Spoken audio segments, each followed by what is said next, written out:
What exactly is a culture? That's a good question. I think most of us can identify culture. We talk a lot about culture, but how is it created? And I think that the way that we would say it most simply is that it is created by lines. Now, going back, there's a man by the name of Toynbee who wrote one of the definitive histories of the world, where he did a lot of sociological study, and he defined culture simply as a field of activity, a field between two people where they kind of intuitively start drawing lines between the appropriate and the inappropriate in their behavior and in their language, their speech. Now, if you think about that, what that describes is anytime two people or more get together, there's a field of activity between them that consists of behavior and language.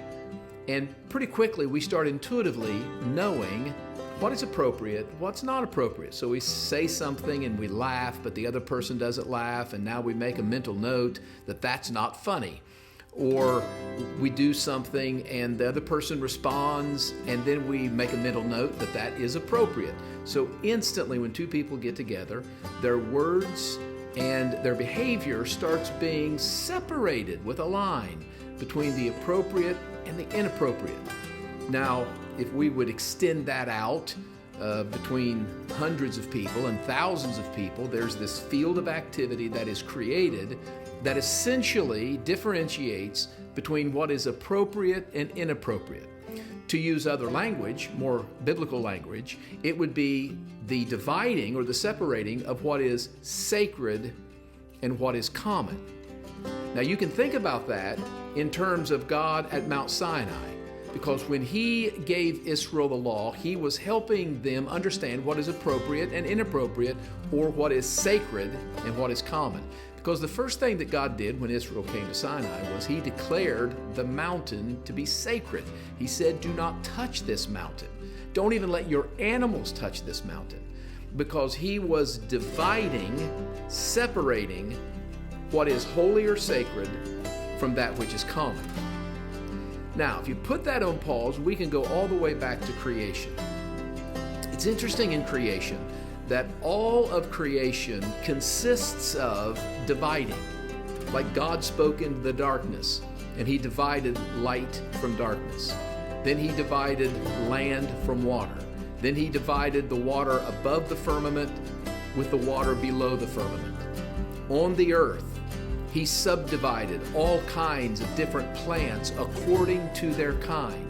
Then He separated animals from the ones that fly to the ones that live in water to the ones that crawl upon the earth. Even when God created Adam, He separated him to create Eve. And so all of creation we see as a separation, but maybe the greatest separation in terms of this subject about culture is the separation of the Garden of Eden from the rest of the world. And what is the Garden of Eden? Well, it's a paradise, which means a walled garden. It means a separated, segregated space. And so the Garden of Eden was a space where God cultivated a fruitful life for Adam and Eve. And then He said to Adam and Eve, "Take this fruitful life from this cultivated space and spread it across the world so that my rule will be affirmed across the world." We call that the dominion mandate. Now, the word culture is an interesting word. It's an Old English word that comes from a Latin word that literally means to turn the ground, to plow the ground, to cultivate crops. And so the word culture comes from the word cultivate. So we can think of that easily in terms of the Garden of Eden, where it was a fruitful place, where there was life, where there was abundance, because it was separate from the rest of the chaotic world. And inside this cultivated place, much like we do with the garden, where we cultivate a certain part of the garden, and there's a limitation to that cultivation that separates it from the place where nature grows chaotically and freely. But in the cultivated space, there's an intentionality. There is an absolute purpose in what you're doing for the desired outcome of the fruitfulness that we desire. So what is culture again? Well, culture is that field of activity where two or more people separate what is appropriate from inappropriate. Maybe in the church's case, from that which is sacred, from that which is common. And if this is the basis of culture, then we see what God was doing at Sinai was not just giving the law to Israel, He was establishing a culture. And He did so by separating the sacred from the common. Now, specifically, the way that God would arrange the universe is first found in Genesis 1:1, where it says, "In the beginning, God created the heavens and the earth." In the beginning is the creation of time. God created the heavens, the creation of space, and the earth, the creation of matter. Time, space, and matter. Now let's go back to Sinai. If God is creating a culture by dividing lines, and that dividing line is separating the sacred from the common, then what we have with those three items of the created universe is a declaration to Israel in creating their culture. They needed to separate and to identify that which is sacred and common in terms of time. So there was sacred time and common time. Then there was sacred space and common space. And thirdly, there was sacred matter and common matter. So in Israel's case, the sacred time was identified by the 1 day a week, Sabbath, and then there were other holidays throughout the year, and those holidays were considered sacred times.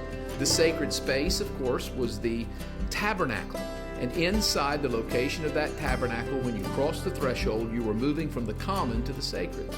Sacred matter, well, those were all the utensils and the furnitures that were used inside the tabernacle. But not only that, it was the garments that the high priest wore, and the high priests themselves, created from the earth, are matter. And so there was a sacred matter. There's a sacred human being as long as he was wearing the sacred garments. Now, fast forward all of that into our world. What does that mean to us? Well, I think that the church is called to create a kingdom culture. And that kingdom culture has to be done deliberately and intentionally. It doesn't happen by accident. Just as much as you cultivate the earth to create a walled garden so that that garden is separate from the world, the church must be separate from the world. We must identify that which is sacred from that which is common. And we superimpose those lines upon the world so we can make sense of the world. If you think about the backup camera on your car, when you look at a backup camera, it superimposes lines upon the created universe so that you know where you're going. You know what's out of bounds. You know if you're going to hit something or whether there's a clear path. And I believe one of the reasons why so many people in our culture today deal with chaos, deal with anxieties, is because they've lost their backup camera. They have lost the ability to superimpose upon the world various limitations, moral boundaries that give us direction. We need those separations. We need those lines. We need to divide sacred from common. In the church, we've erased many of those lines because we wanted to be relevant. We wanted to look like the world, act like the world, because we thought in becoming more worldly, we could reach the world. And we've reached the point now where I believe that the limits of that we're beginning to see and have seen in the church for a decade or more. And the results aren't good.